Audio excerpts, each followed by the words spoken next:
Hi friends, 69,000 शिक्षक भर्ती में एक बार फिर से आपका स्वागत है। और सबसे इम्पोर्टेंट कल की सुनवाई होने वाली है, क्योंकि इससे कम गुणांक वालों को बेहद ही बहुत ही ज़्यादा उम्मीदें हैं, क्योंकि इस पे 3 नंबर सुनवाई को लेकर भी कल एक डेट लग चुकी है। और 3 नंबर की सुनवाई कौन सा केस है, इसके बारे में भी हम बात करेंगे। उससे पहले हम बात करते हैं मॉडिफिकेशन की। सरकार ने इस पर अपना काउंटर फाइल एफिडेविट वगैरह सब जमा कर दिया इसके ऊपर। और कॉमन नंबर को जो लेकर बातें हो रही हैं, इसको लेकर भी बेहद, क्योंकि इसको लेकर पहले ऋषभ मिश्रा ने केस किया था, जिसकी सुनवाई अब आपकी जुलाई में देखने के लिए मिलेगी। लेकिन सबसे पहले हम बात कर लेते हैं जो केस अभी नया पिटीशन फाइल हुआ है अजय कुमार श्रीवास्तव के नाम से। तो ये अजय कुमार श्रीवास्तव के नाम से जो केस फाइल हुआ है, इसमें सबसे इम्पोर्टेंट चीज़ ये है, state of UP through additional chief secretary basic education of, आप देख रहे होंगे, तो ये इन्होंने बेसिक शिक्षा अधिकारी के वाद दायर किया है इसके खिलाफ। तो head Shri Vidya Bhushan Pande, learned counsel of the petitioner, Mrs Alpana Srivastava, learned standing counsel of opposition parties number 1 to 3। तो इसमें इन्होंने रिजॉइंडर एफिडेविट भी दाखिल कर दिया इसके साथ साथ। तो जो रिजॉइंडर एफिडेविट दाखिल हुआ है, उसी के साथ ही इस केस की सुनवाई अभी होने वाली है। तो आप समझ रहे होंगे 69,000 शिक्षक भर्ती में कल। तो मैं आपको बता दूं ये केस किस संदर्भ में है, क्योंकि मैं आपको केवल मॉर्निंग और इवनिंग में अपडेट देता हूं। दिन में बेवजह आप अपना दिमाग ना ख़राब करें वीडियो को देखकर, क्योंकि बीच में कोई जज साहब बैठें, कोई तारीख लगे, कोई पिटीशन फाइल हो या कोई दया याचिका हो या किसी भी तरह की कोई खबर हो, उसका कोई आधार नहीं होता। जब तक उस चीज़ का आपके पास प्रूव ना हो, तब तक वो चीज़ें बेकार हैं। तो सबसे फाइनली जब शाम को सब चीज़ें ख़त्म हो जाएं और क्या काउंटर फाइल दाखिल हुई है, क्या चीज़ें नई सामने आ रही हैं, इन सब चीज़ों के आधार पर ही कोई बात कही जा सकती है, कोई रूपरेखा होती है। इसलिए इवनिंग की वीडियो आप कम से कम शाम को देखकर सोएं, तो आपका मन शांत रहेगा और आप अच्छी नींद सो पाएंगे। वरना बेवजह कि आज जज साहब नहीं बैठते तो क्या होता, नहीं बैठते तो क्या हुआ। तो ये सब चीज़ें आप बेवजह अपना दिमाग ख़राब ना करें। सिलेक्शन आपका होकर रहेगा, थोड़ा धैर्य बना के रखें। तो ये सब चीज़ें हैं। अगर आप में पेशेंस है तो आप आधी, जो बच्चा 1.5 साल से भर्ती को देखता आ रहा है, लगभग 2 साल पूरी होने वाली हैं, तो 2 साल भर्ती को देखने वाला बच्चा में अपने आप ही पेशेंस आ जाता है। और जिसने धैर्य रखा है उसका सिलेक्शन होना भी है। और जो चयन सूची में वो बेवजह बिल्कुल भी अपने मन को अशांत ना करें, आपका सिलेक्शन होना यहाँ पर तय है। कुछ और भी चीज़ें हैं जिनको लेकर मैं बता दूं ये केस क्यों पड़ा हुआ है। ये केस 3 नंबर कॉमन को लेकर पड़ा हुआ है। अब ये 3 कॉमन नंबर कौन कौन से क्वेश्चन हैं, जो ऋषभ मिश्रा वाले 4 क्वेश्चन थे, उनमें से ही 3 नंबर ये कॉमन नंबर के उठाए गए हैं। इन तीन कॉमन नंबरों में सबसे इम्पोर्टेंट जो चीज़ है वो आपको देखने के लिए ये मिलेगी कि 69,000 शिक्षक भर्ती में कि जो ऋषभ मिश्रा हैं उसमें भी सिंगल बेंच से उस पर स्टे ले लिया गया था। अब उसके बाद वहाँ पर इसी के साथ साथ जो मॉडिफिकेशन की सुनवाई होनी है, उसमें भी ये कहा गया है कि इस पर जांच चल रही है और जांच के बाद कोई निर्णय आने पर ही इस चीज़ों के प्रमाण के ऊपर कोई कार्रवाई चले। तो यहाँ पर कई चीज़ें मुद्दे हो गए हैं और टारगेट केवल एक ही है, टारगेट है चयन सूची। आप समझ सकते हैं, मैं इसको आधार बनाकर बताता हूँ आपको। जैसे कि कल को इन्होंने क्या किया है, शिक्षा मित्रों ने जो वाद दायर किया है, उसमें इन्होंने ये कहा है कि सर जांच चल रही है और जांच चल रही है और कॉमन नंबर को लेकर सुनवाई चल रही है। हर चीज़ को इन्होंने लगाया है और टारगेट बना दिया चयन सूची को, इसको हटाइए या इस पर स्टे लगाइए ताकि जांच हो सके। तो मन में तो जांच है, मन में तो चयन सूची को टारगेट बनाना है। और इन्होंने जो कंधे पर बंदूक चला दी है, किसके पर, स्टे पर और चयन सूची पर या जांच पर। मतलब कहा तो यह है कि सर जांच होने दो, और टारगेट बना दिया चयन सूची को। जांच के कंधे पर बंदूक रख के चयन सूची को टारगेट किया गया है। दूसरा पॉइंट ये है कि जो हमारी चयन सूची है, इस पर श्री अजय कुमार श्रीवास्तव ने ये अभी मांग करी है 3 कॉमन नंबर की। पर जब 3 कॉमन नंबर होते हैं तो किस पर फ़र्क पड़ता है, चयन सूची पर। क्यों? क्योंकि यदि 3 नंबर कॉमन बढ़ते हैं या एक भी नंबर कॉमन बढ़ता है या 2 नंबर भी कॉमन बढ़ते हैं, तो आप समझ सकते हैं कॉमन नंबर का मतलब क्या होता है। कुछ बच्चे भर्ती में इन होंगे, कुछ बच्चे भर्ती में आउट होंगे। 1 नंबर बढ़ने का मतलब है चयन सूची में बदलाव। लेकिन जो ऋषभ मिश्रा वाला केस है, उस केस को भी इससे प्रभावित होता है। क्यों? क्योंकि यदि 3 नंबर कॉमन यहाँ से मिलें या ऋषभ मिश्रा वाले केस से मिले, बात एक ही, क्योंकि क्वेश्चन बार बार वही घूम रहे हैं मीडिया में, तो उन्हीं क्वेश्चनों को टारगेट बनाते हुए अजय को। तो अब इस केस में जो कॉमन नंबर है, उसमें 3 वाद दायर हो चुके हैं। अब तक 3 पिटीशन फाइल हो चुकी हैं और तीनों के ऊपर सुनवाई आपको भविष्य में देखने के लिए मिलेगी। उसके बाद यहाँ शिक्षा मित्रों ने एक काउंटर फाइल में दया याचिका लगाई थी। आपको मैंने पहले बताया था कि उन्होंने प्रेयर किया, प्रार्थना करी है एक तरह की, कि pass such other order of the order has the honourable court may deem fit the proper in facts of in circumstances the present case for the act of kindness. तो एक तरह की दया याचिका लगाई है कि इसको pray as a duty bond. तो गवर्नमेंट यहाँ पर ये भी चाह रही है, गवर्नमेंट की ये गवर्नमेंट ने एक तरह से प्रार्थना करी है, आप समझ सकते हैं, न्यायपालिका से। ये सरकार की प्रार्थना पत्र है। सरकार ये कह रही है कि जो कोई भी पोस्ट है वो रिज़र्व है शिक्षा मित्र के लिए, उस पोस्ट को शिक्षा मित्र के लिए रिज़र्व ना करके पूरी भर्ती पर हमें नियुक्ति देने का आप हमें सहयोग करें या हमें अधिकार दें, ताकि हम बच्चों को नियुक्ति दे सकें। और सरकार ने ये भी कहा है कि इस सेकंड पॉइंट इम्पोर्टेंट था, तो मैं यही आपके सामने लेकर आया हूँ। पास सच अदर ऑर्डर और orders as this honourable court may deem fit the proper in the facts and the circumstances.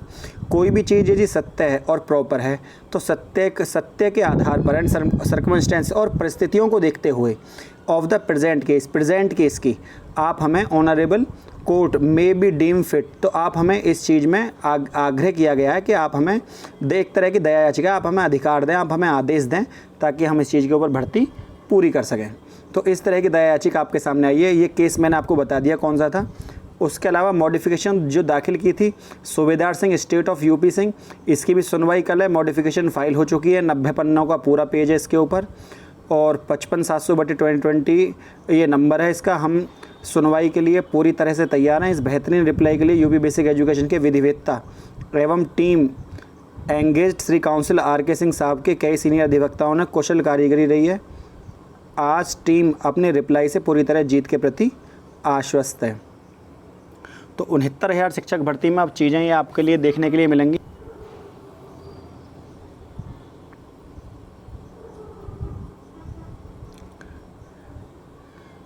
जो कि नए आधार पर आपको यहाँ पर देखने के लिए मिलेंगी। तो 69,000 शिक्षक भर्ती में ये चीज़ें टीम रिजवान ने जो अपना मॉडिफिकेशन दाखिल किया है वो मैं आपको पहले ही बता चुका हूँ इस चीज़ के बारे में। लोहा सिंह की जो याचिका थी उसके ऊपर आपको बताया था मैंने कि अब इसकी सुनवाई जो है वो अगस्त में चली गई है। अब ये लगभग जुलाई में चली गई है। और जो MRC वाला मुद्दा है उसकी भी सुनवाई आपको जल्दी देखने को मिलेगी। उधर महिला आरक्षण में भी 20% का आरक्षण मांगा गया है यहाँ पर, तो 20% आरक्षण के साथ। और जो बहुत सारी डिटेल है, लेकिन जो मेन मुद्दा है वो मेन मुद्दा आपके सामने यही है कि 69,000 शिक्षक भर्ती में जो मॉडिफिकेशन को लेकर कल सुनवाई है। और सबसे इम्पोर्टेंट जो 3 नंबर कॉमन है उसको लेकर भी यहाँ पर केस फाइल कर दिया गया है। ये तीसरा केस है जो केवल कॉमन नंबर को लेकर किया गया है। चयन सूची में बदलाव को आधार, और ये कहीं ना कहीं ऋषभ मिश्रा जो उन 3 क्वेश्चनों के ऊपर स्टे लिया था सिंगल बेंच से, उसको अपना आधार जरूर बनाएंगे केस में। और यदि उसको आधार बनाकर यहाँ लड़ते हैं तो हो सकता है इस बात में मजबूती हो। इससे कम गुणांक वाले जो बच्चे हैं, कम गुणांक वाले बच्चों का ज़रूर कल सुनवाई में बहुत बड़ा फ़र्क पड़ने वाला है 69,000 शिक्षक भर्ती में। तो 69,000 शिक्षक भर्ती में सबसे इम्पोर्टेंट चीज़ यही है कि एक बच्चा जो ये सोच रहा है कि हमारा कल भर्ती में क्या होना है, तो वो बेवजह अपना सिर दर्द ना करे। क्योंकि मैं आपको एक बड़ी छोटी सी चीज़ बता दूं कि कल आपका 19 तारीख 18-19 लगभग 22 तारीख तक 19 में सुनवाई होगी, 20 में सुनवाई होगी, 21 में सुनवाई होगी। आपका कोर्ट होगा 22 तारीख से बंद। तो आपका कोर्ट यदि 22 तारीख से बंद होता है तो 22 तारीख से लेकर लगभग 3 जुलाई तक की छुट्टी है आपकी।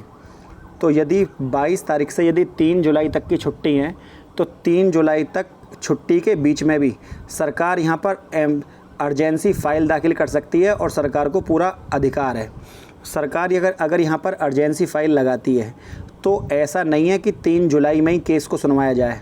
जस्टिस UU ललित की अध्यक्षता में यदि जस्टिस साहब बैठते हैं तो एक अर्जेंसी दाखिल कर भी सरकार अपने केस को यहाँ पर लिस्टेड करा सकती है। दूसरी बात, जो 14 जुलाई है, 14 जुलाई को जो डॉक्यूमेंट सबमिट होते वो गवर्नमेंट ने डॉक्यूमेंट सारी चीज़ें कोर्ट को पहले ही अवगत करा दिया है। तो इसका आधार ये नहीं है कि शिक्षा मित्रों की सुनवाई अब 14 जुलाई को ही होगी।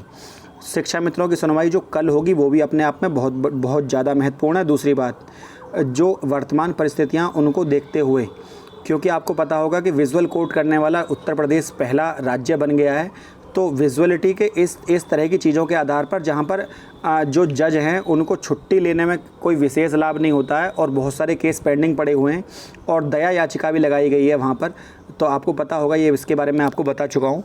तो इन सब चीज़ों को देखते हुए जो 14 तारीख का शिक्षा मित्र वाला केस है वो भी कल जो विशेष दिन है, कल हर आधार पर इम्पोर्टेंट है। क्योंकि 40, 45 और 60, 65 पर जो बहस चल रही है ये मुद्दा ख़त्म हो जाएगा। दूसरी बात, सुप्रीम कोर्ट ने जो आदेश दिया था 1,37,000 पदों को, जहां पर शिक्षा मित्र जो पदों की मांग कर रहे हैं, शिक्षा मित्र जो पिछले साल के बचे हुए पद हैं, उस पिछली भर्ती के जो 68,500 भर्ती के जो बचे हुए पद हैं, लगभग 22,000, उनको भी लेकर चल रहे हैं। और सरकार, यदि जज साहब कोई निर्णय देते हैं इस भर्ती के ऊपर तो वो 22,000 पदों के परिप्रेक्ष्य में भी देंगे। हो सकता है कोई इस तरह का आदेश आ जाए जिसमें जो चयन सूची बनी है उसमें 22,000 पदों को जोड़कर शिक्षा मित्रों को शामिल करके लिस्ट जितनी नीचे लगती है शिक्षा मित्रों का अधिक से अधिक चयन सुनिश्चित किया जाए। इस आधार पर सुनिश्चित किया जाए कि 60, 65 पर जो लिस्ट लग रही है इसमें बची हुई जो सीट है उनको नीचे लिस्ट लाते हुए जो भी शिक्षा मित्र इसके अंदर आ रहे हैं उनको भी समाहित किया जाए, खास और जो नए बच्चे आ रहे हैं लो मेरिट टीम के उनको भी सम्मिलित किया जाए। इस तरह के भी आदेश की जस्टिस यूलिसित का, क्योंकि उनके नॉलेज में है हर चीज़ है। आप ऐसा ना समझें कि आप कोई जज साहब किसी मुद्दे को सुन रहे हैं और उनकी चीज़ें वो नॉलेज में नहीं है, वो पहले से ही उन चीज़ों को मेंशन किए हुए हैं, उन्हें इस चीज़ में कोई भी परेशानी नहीं आने वाली है। और जो 3 नंबर कॉमन है इसको लेकर भी पूरा विवाद की स्थिति बनी हुई है। जितने भी केस पड़े हुए हैं इन सब में चयन सूची टारगेट है सभी का।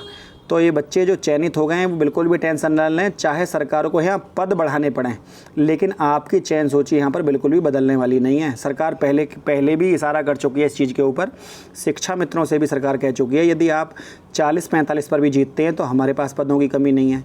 उधर रेशम मिश्रा वाला केस लगा था सरकार ने, तब भी यही कहा था कि हमारे पास पदों की कमी नहीं है, यदि कॉमन नंबर से जीत कर आते तब भी हम इनको जगह दे देंगे। तो चयन सूची में आने वाला बच्चा तो सिलेक्ट हो ही गया, वो तो किसी भी तरह की टेंशन ले ही ना।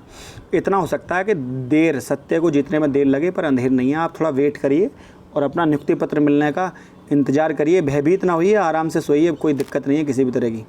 फ्रेंड, यदि वीडियो आपको अच्छी लगी हो तो वीडियो को लाइक, शेयर, सब्सक्राइब करना ना भूलें। किसी भी न्यू अपडेट के लिए चैनल को सब्सक्राइब करना बहुत ज़रूरी है और बेल आइकन को दबाकर न्यू अपडेट्स के लिए आप उसको कर सकते हैं। आज के लिए इतना ही। जय हिंद, जय भारत।